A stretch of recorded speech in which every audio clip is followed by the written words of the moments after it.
Сәлеметсіздер ме, құрметті оқырмандар, 3-ші сыныптың қазақ тілі сабағы 74-ші сабақ 31-34-ші жаттығуды бірге қарастыратын боламыз. Құрметті оқырмандар, каналға тіркелуді ұмытпаңыздар, лайк басыңыздар, подписаться батырмасын басып, лайк басып кетіңіздер. Каналға тіркелуді ұмытпаңыздар. Маған жасаған көмектеріңіз каналға тіркеліңіздер. Сабақтың тақырыбы негізгі және туынды зат есім. 31-ші жаттығу мәтінді оқы. Яғни бізге оқылым берілген екен. Киіз үй мен ағаш үй. Ыбырай Алтынсариннің әңгімесі екен. Ертеде екі дос болыпты. Біреуі орыс мұжығы, екіншісі қазақ екен. Екеуі қазақтарға киіз үй, орыстарға ағаш үй жасап, көп табыс тауып жүреді. Күндердің күнінде екеуі ұрсысып қалыпты. Біреуі киіз үйді, біреуі ағаш үйді мақтаумен бір шешімге келе алмай, Әділ қазыға жүгініпті. Әділ қазы: екеуіндікі де дұрыс.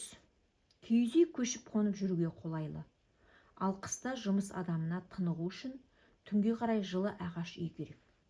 Сол үшін қазақ сен бір киіз үй, ал орыс сен бір ағаш үй жасап ал. Бірақ екеуің де үйді бірігіп салғандарың жөн. Сонда қыс түскенде ағаш үйде, жаз шыққанда киіз үйде бірге тұра бересіңдер депті. Әділ қазының төрелігіне екеуі де риза болып, рахметтерін айтыпты. Мәтін не туралы болды? Мәтін киіз үй мен ағаш үйдің туралы болды. Мәтін мазмұны бойынша бір-біріңе сұрақ қойып, жауап беріңдер.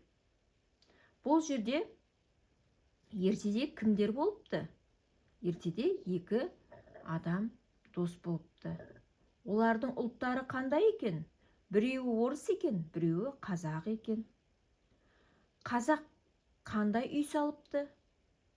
Қазақ киіз үй салыпты. Орыстар қандай үй салыпты? Орыстар ағаш үй салыпты. Деп осы мәтінге байланысты бір-бірімізге сұрақтар қояйық. Киіз үй мен ағаш үйдің ортақ белгілері мен өзгешеліктерін ата. Ортақ шешімі бұларда екеуі де үй, яғни адам тұруға болады, баспана болып есептеледі. Ал ерекшелігі киіз үй көшіп қонуға арналған. Бір жерден екінші жерге оны жинап көшіп кете аласың. Ал ағаш үй ол бір орында тұрады. Киіз үй сияқты бір жерден екінші жерге алып жүре алмаймыз екен. Қарамен жазылған сөздерден туынды зат есімдер жаса дейді. Киіз үй мен ағаш үй бұл жерде мәтін не туралына байланысты. Қарамен жазылған бұл жерде дос, табыс деген сөздер. Достан достық деген туынды зат есім жасаймыз.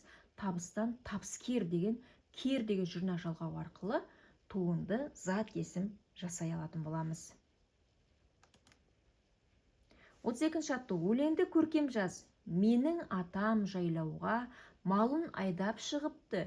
Көк шалғынды қойнауға киіз үйін тігіпті. Қарап шықтым біртіндеп, бар жиһазы жарасқан. Туырлығын түргенде көрінеді көк аспан. Өлең не туралы? Өлең киіз үй туралы екен. Киіз үйдің қандай жабдықтарын білесің?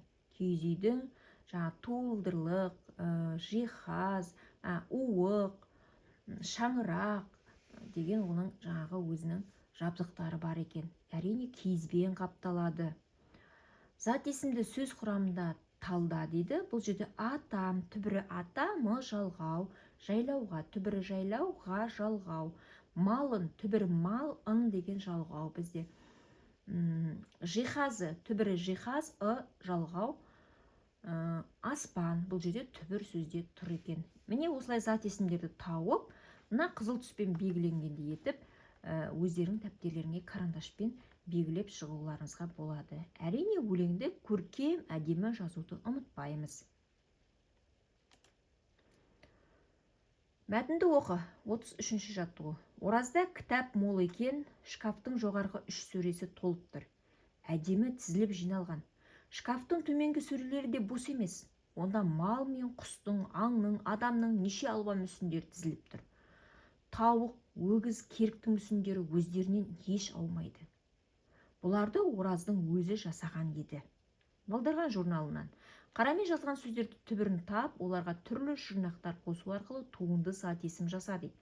Қарамен жазылған сөз бізде кітап, оған жұрнақ қосамыз. Кітапхана, туынды зат есім болып шықты. Мал, малшы, шы деген жұрнақ жалғау арқылы малшы деген туынды зат есім шығардық. Қостың, яғни түбірі қос, тың деген жалғау. Қосшы, түбірі қос, шы деген жұрнақ жалғау арқылы туынды зат есім жасадық. Аңның, түбірі аңның бізде жалғау. Аңшы, түбірі аңшы деген жұрнақ жалғау арқылы туынды зат есім жасадық. Мүсіндері, түбірі мүсіндері деген бізде дер және деген жалғау. Мүсінші, түбірі мүсінші деген жұрнақ жалғау арқылы туынды зат есім жасадық. Келесі 34-ші жаттығу. Төмендегі сызбаға сүйеніп, жасырынған сөздерден жұмбақты тауып оқы. Шешуін тап деді. Бізде шығармашылық үзіліс екен. Шешуіндегі сөзбен сөйлем құрап жаз дейді. Бұл жердегі қабырғасы торкөз, төбесінде зор көз деген жаңағы сөз шықты. Бізде жұмбақ шықты. Бұл киіз үй екен. Төбесінде зор көз деп тұрған жаңа төбесіндегі түндіктің ашылатын жерін айтып тұрген. Киіз үй көшіп қонып жүруге қолайлы деген сөйлем құрауымызға болады. Яғни жұмбақтың шешуі киіз үй болды. Киіз үйге біз сөйлем құрадық. Немесе сендерде басқа да нұсқа болатын болса, басқа сөйлем құрап жазуларыңызға да болады. Киіз үй бұрынғы заманда ата-бабаларымыз тұрған, киіз үй баспананың бірі деп, адамдар тұратын баспана деп, біздер бірнеше түрлі сөйлемдерді құрастырып, өз ойларыңыздан жазуларыңызға болады. Осымен каналдағы тапсырмаларды орындап аяқтадық. Сіздерге каналдағы тапсырмаларды бірге орындау түсінікті әрі нақты болатын болса, каналға тіркелуді ұмытпаңыздар, лайк басыңыздар, каналға тіркеліп, өз көмектеріңізді беріп кетіңіздер. Каналға тіркелуді ұмытпайық. Келесі сабақта кездескенше сау болыңыздар.